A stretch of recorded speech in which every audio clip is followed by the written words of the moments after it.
Hello, greetings. This is Gilles Mancin. I thought I come back. I didn't mean to be. I made this video, but Spirit, and I was going to erase it, but Spirit said to leave it on, to put it on anyway. For I'm being confronted. I know my inner voice tells me that everything's going to be fine, but the other circumstances is putting pressure and pressure and pressure on me, and so it is difficult to stay zen when you are being pressured by people that do not care, that they have no love, they're just greedy people, and it's really difficult. What we need is to find a way to liberate the world from survival, to move this world from abundance, for when everybody will be, there is enough resources for everyone to live in this planet in total abundance. It is just some people have taken control of this matrix, and they feed on this power that they apply.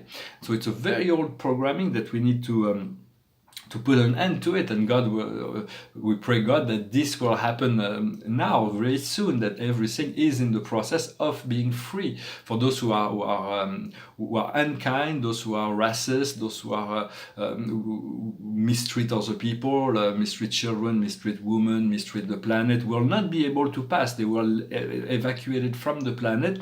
They will find another planet where they will be able to continue the three-dimensional games.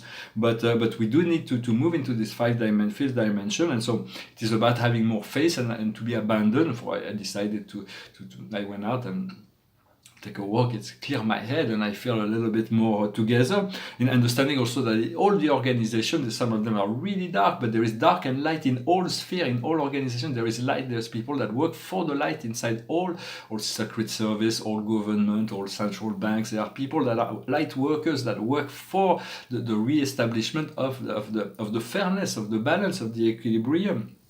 So it is important to know that this is we want to put an end to war, because we're spending most of our finance, the finance of the world goes into those wars. Those neoconservators that believe that if people do not function the same way they are, they're going to do war in the country. They're going to traumatize the whole place, the whole civilization. They're going to take all the resources, and they're going to impose a semi-democracy. So this. Those dysfunctions are becoming more and more visible, and it seems like so absurd, but it's continued to grow because they enjoy so much privilege and so much money. They have trillions and trillions of dollars that are poured into this war machine. So we want to be at peace and to forgive all that, but to bring the light as much as possible, so people do choose something else, that they refuse to go into this fear game. For a lot of people are feeding that fear and feeding that program unconsciously, and the majority of people are not aware enough to stop it. But as the constituency, the whole of humanity, we have all the powers within our hand. It is not in the hand of a few.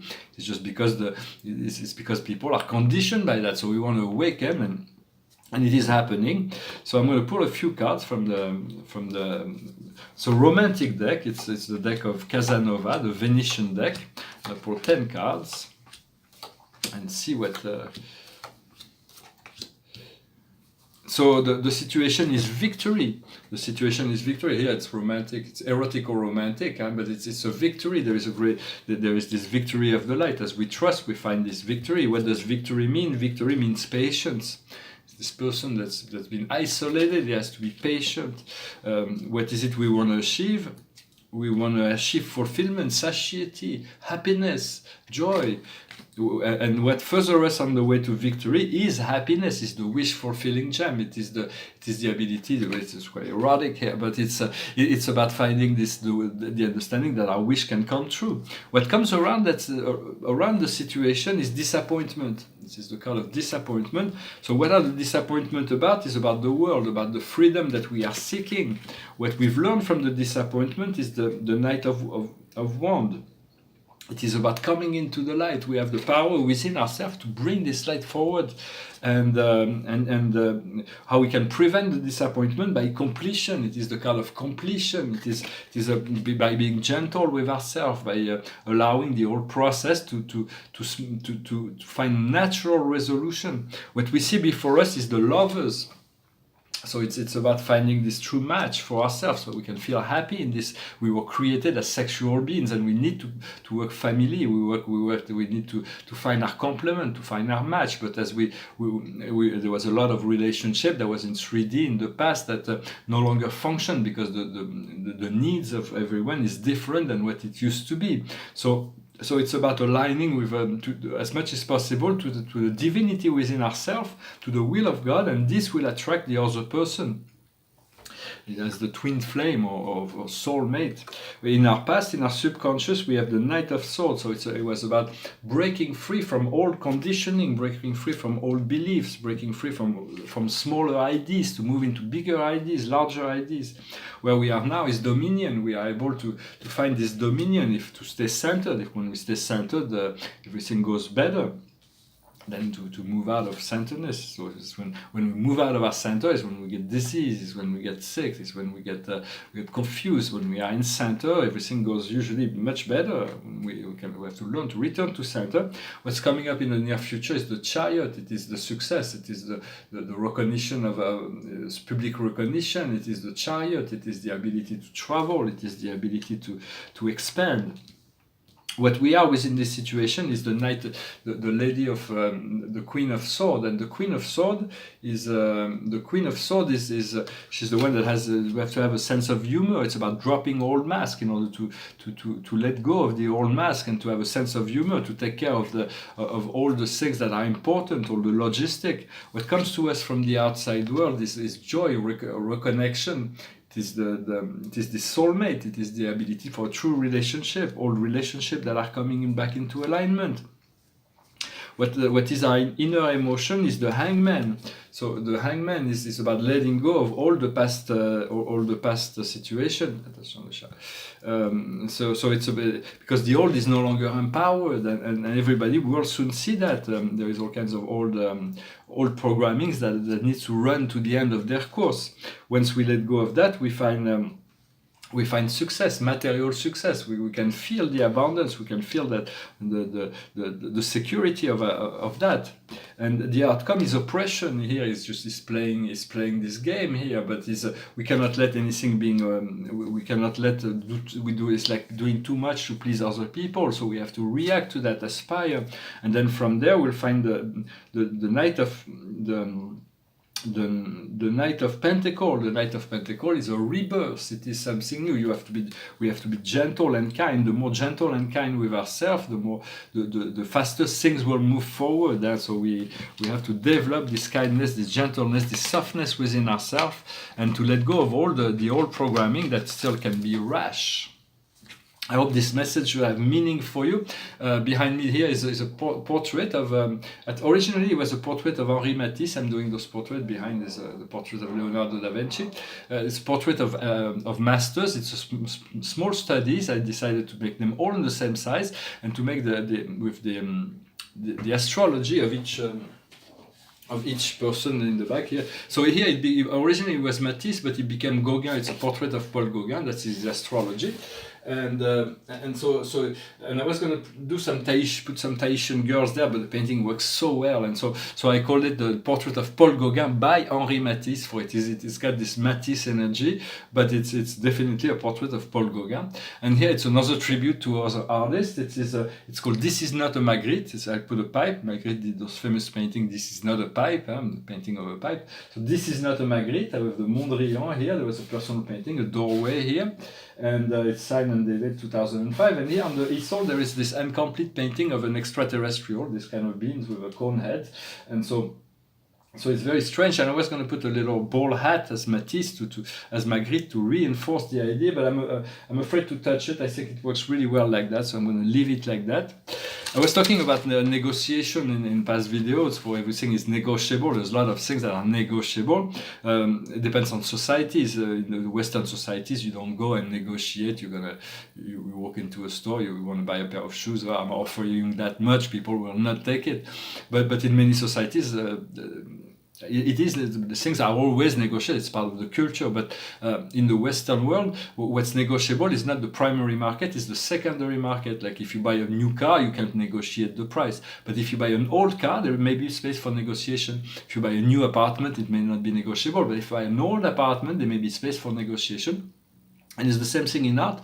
In the primary market, for what I know is mainly the art world, in the primary market, when you go to a gallery, the price shouldn't be negotiable. The price have to be right. If the price are not right, then you don't buy it, but you don't negotiate on the primary market.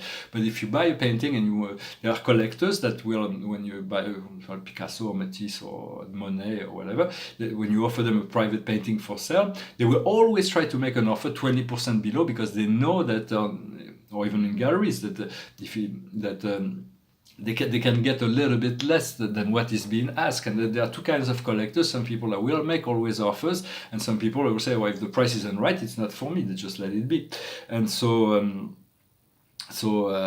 also was speaking about the Renaissance as the main subject of the Renaissance being the Christ and all the Christian ideas and the mythologies and some more pagan scenes. But there is also, of course, portraits and scenes and landscapes and still lifes, and those things. I also want to go back to those classical subjects.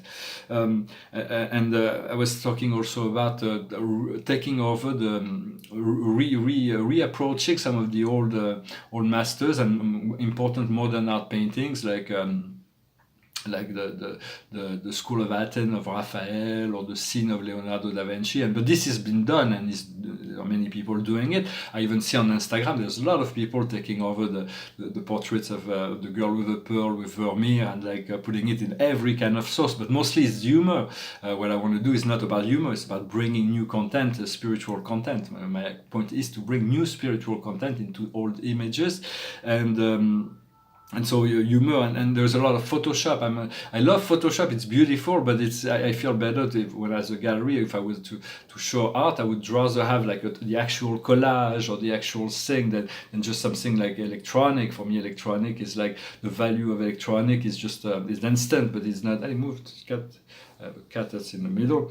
And also another thing I want to say is that the ability to take over those old master paintings, to recall them into my work. I can, if it is the only thing someone does, it's not really the credibility. It's like, it can be good, but it's not. But for me, I spent 30 years developing my own style of painting in new themes that are cosmology and divinity and metacosmic and astrology and symbolism. So I have all this history of art, which allows me now to move into something new and take. It's like Picasso. He waited a long time before he started to approach Velasquez and Goya and Manet and all those people. So I feel comfortable enough now to approach all those great masters of history. And because I have this unique production that I have done, and so the artists taking from one another have always happened. Even Bellini was taking from Mantegna, and so Mantegna didn't take much from Bellini. They were like stepbrothers, I think. But people would always sometimes they would copy and take. Picasso was the greatest art thief in history. He took from everybody. When he was saying, it was like masters borrow from one another, but genius, they steal everything. And he was really good at the beginning. He was taking from Lautrec is all in 1901 in the blue and pink period. It is all the other Spanish painters that were working in Paris.